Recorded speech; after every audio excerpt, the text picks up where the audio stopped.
কর্ম এবং ফল। মানুষের স্বভাব হলো এটাই যে তিনি নিজের প্রত্যেক পরিশ্রমের প্রতিফল প্রার্থনা করেন।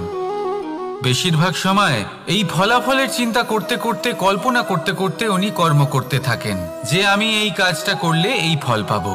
সেই সব কল্পনা করতে থাকেন যা না তার হাতে আছে, না আছে অধিকার আর না আছে নিয়ন্ত্রণ। উনি শুধু নিজের কর্ম করতে পারেন। উনি কি ফল পাবেন তা তার হাতে কখনোই নেই। তাই আপনিও শুধুমাত্র কর্ম করতে থাকুন, ফলের চিন্তা করবেন না। মনে রাখবেন, শিকড় এবং শাখা যেভাবে একে অপরের সাথে জড়িয়ে, সেইভাবেই একে অপরের সাথে জড়িয়ে কর্ম এবং ফল। যেরকম কর্ম আপনি করবেন সেরকম ফল আপনি অবশ্যই পাবেন। তাই এই ফলের আশায় কর্মের সময় কখনোই নষ্ট করবেন না, কারণ যে ব্যক্তি সময় নষ্ট করেন, সময় সেই ব্যক্তিকে অবশ্যই নষ্ট করে দেয়। কর্ম করুন নিঃস্বার্থভাবে, ফলের চিন্তা করবেন না, আর আমার সাথে ভালোবেসে বলুন রাধা রাধা। কর্ম এবং ফল।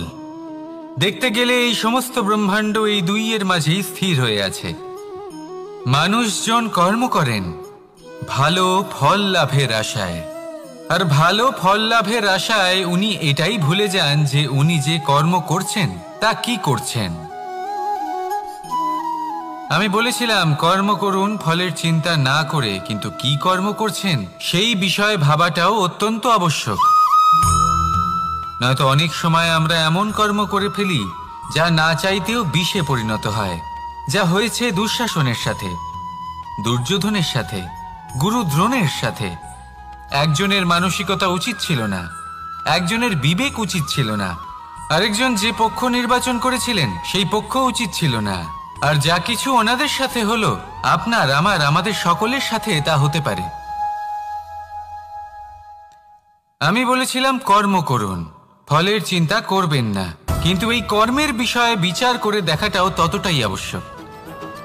দেখুন, কর্ম করার উচিত প্রক্রিয়া ফলের চিন্তা না করা, কিন্তু যদি আপনার কর্ম শুভ হয় তাহলে তার ফলও নিয়তি আপনাকেই দেবে। সর্বদা কর্ম করার সময় এটা ভাবুন যে আপনার এই কর্ম এই সংসারকে, এই সমাজকে, আপনার পরিবারকে, আপনার আশেপাশের মানুষজনকে কোন দিশায় নিয়ে যাবে। যদি এটা সবার জন্য মঙ্গলময় হয় তাহলে কর্ম করতে থাকুন। আর হ্যাঁ, নিশ্চিত রূপে ফলের চিন্তা করবেন না।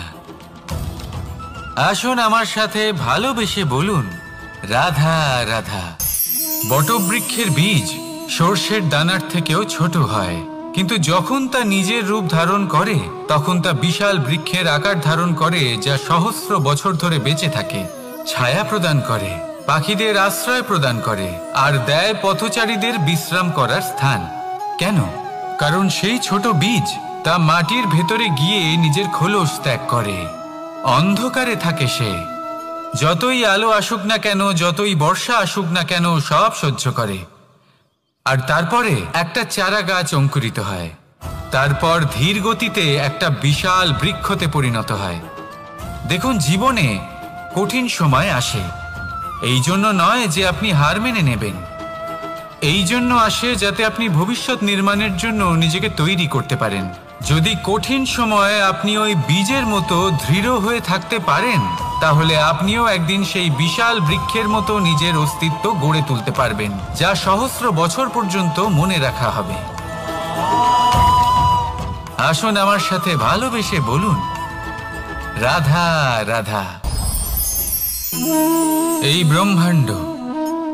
ব্রহ্মাণ্ড কত বৃহৎ, তাই না? যার সম্মুখে এই পৃথিবীকেও একটা বিন্দুর মতো মনে হয়। আর এই পৃথিবীতে আমরা কে হই, আমাদের আকার কিরকম, আমাদের অস্তিত্বই বা কি? যখন আমরা এভাবে ভাবি তখন মনে হয় আমরা কিছুই নই। তা আমরা যখন কিছুই নই, তাহলে আমরা এত চিন্তা করি কেন? কি ভেবে ভয় পাই? কাকেই বা এত ভয় পাই? কে আমাদের মারতে পারে আর কেই বা আমাদের জন্ম দেবে? আত্মার আসলে না কখনো জন্ম হয় আর না কখনো মৃত্যু। আত্মা শুধুই শরীর বদল করে। আপনি, আমি, আমরা সকলে এই শরীর নয়, আমরা হলাম আত্মা, যা হলো পরম আত্মার পরম অঙ্গ। সেই জন্য মনে রাখবেন, বাইরের কোথাও দেখবেন না, নিজের অন্তরের গভীরে গিয়ে দেখুন, আত্মাকে উপলব্ধি করতে শিখুন। ক্লেশ, ভয়, চিন্তা, এই সব কিছুর থেকে নিজেকে দূরে রাখুন, তাহলেই উপলব্ধি করতে পারবেন পরমাত্মা কে। তাহলে আসুন আমার সাথে ভালোবেসে বলুন, রাধা রাধা। পরিবর্তন এই সংসারের শাশ্বত নিয়ম। কোনো রাজা নেই যিনি চির